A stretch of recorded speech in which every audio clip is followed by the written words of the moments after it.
جب مچھلی کو ذبح نہیں کیا جاتا تو پھر وہ اسلام میں حلال کیسے؟ مچھلی کے کچھ ایسے قدرتی راز جنہیں جان کر آپ حیران رہ جائیں گے۔ ویلکم ٹو دین اینڈ دنیا لیب۔ اسلام نے حلال کھانے کا حکم دیا ہے اور حرام کھانے سے منع فرمایا ہے، اور ایسے جانور کا گوشت استعمال کرنے کا حکم دیا ہے جسے اسلامی طریقے سے ذبح کیا گیا ہو، مگر غیر مسلم لوگ صرف حرام گوشت استعمال کرتے ہیں،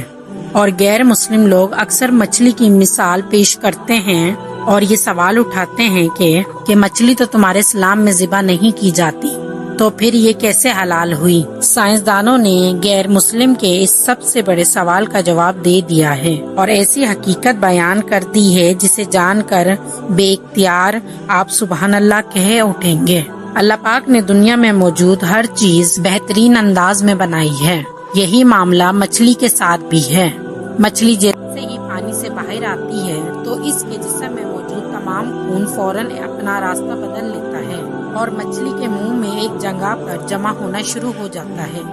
مچھلی کے پانی سے نکلنے کے کچھ دیر بعد اس کے جسم میں موجود خون کا ایک ایک قطرہ ایک جگہ جمع ہو کر باقی گوشت کو خون سے پاک کر کے اس کا گوشت خالص اور حلال کر دیتا ہے۔ یہی وجہ ہے کہ مچھلی کو ذبح کرنے کی ضرورت ہی باقی نہیں رہتی، اور جس دوران مچھلی کا گوشت بنایا جاتا ہے جہاں خون جمع ہوتا ہے اس حصے کو بھی نکال کے پھینک دیا جاتا ہے۔ اسلام میں حلال کھانے کا مقصد جسم سے خون کا مکمل اخراج اور گوشت کا خون سے پاک کرنا ہے، اور یہی نہیں، سائنس نے حلال کھانے کا حکم کے پیچھے کی حقیقت سے بھی پردہ اٹھایا ہے جسے جان کر غیر مسلم بھی حیران رہ گئے ہیں، کیونکہ جب بھی کسی جانور کو ذبح کیا جاتا ہے تو اس کے دل اور دماغ کا رابطہ ختم نہیں ہوتا، اور دل جانوروں کی رگوں اور شریانوں میں موجود تمام خون کے باہر نکلنے تک دھڑکتا رہتا ہے، لہٰذا اس طرح اس کا گوشت خون سے پاک اور حلال ہو جاتا ہے۔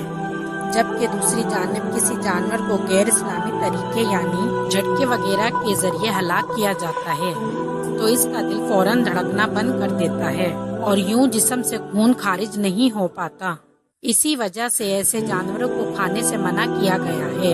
اور اسے حرام قرار دیا گیا ہے۔ سائنسدانوں کا ماننا ہے کہ مختلف قسم کی سنگین بیماریاں پیدا کرنے والے جراثیم اور بیکٹیریا کے بڑھنے کے لیے خون سب سے بہترین چیز ہے،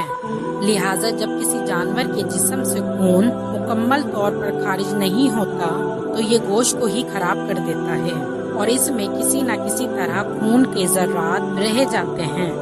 لہٰذا انسان جب ایسے گوشت کو کھاتا ہے تو بہت سی پیچیدہ بیماریوں کا شکار ہو جاتا ہے۔ بے شک اللہ کے احکامات کے پیچھے بے شمار حکمت پوشیدہ ہے، اور ہماری موجودہ سائنس وقت کے ساتھ ساتھ ایسے سچ بھی ثابت کر رہی ہے۔ سورہ نحل میں اللہ پاک فرماتے ہیں کہ بس اللہ نے جو تم کو حلال طیب رزق دیا ہے اسے کھاؤ اور اللہ کی نعمتوں کا شکر بھی کرو اگر اسی کی عبادت کرتے ہو۔ اس نے تم پر مردار اور لہو اور سور کا گوشت حرام کر دیا ہے، اور جس چیز پر اللہ کے سوا کسی اور کا نام پکارا جائے اس کو بھی۔ اللہ پاک ہمیں سمجھنے کی توفیق دے، آمین۔ اگر آپ کو میری ویڈیو اچھی لگی تو لائک کریں، سبسکرائب کریں اور بیل آئیکن بھی کلک کریں تاکہ نئی آنے والی اپڈیٹ آپ کو جلد موصول ہو۔ اللہ حافظ۔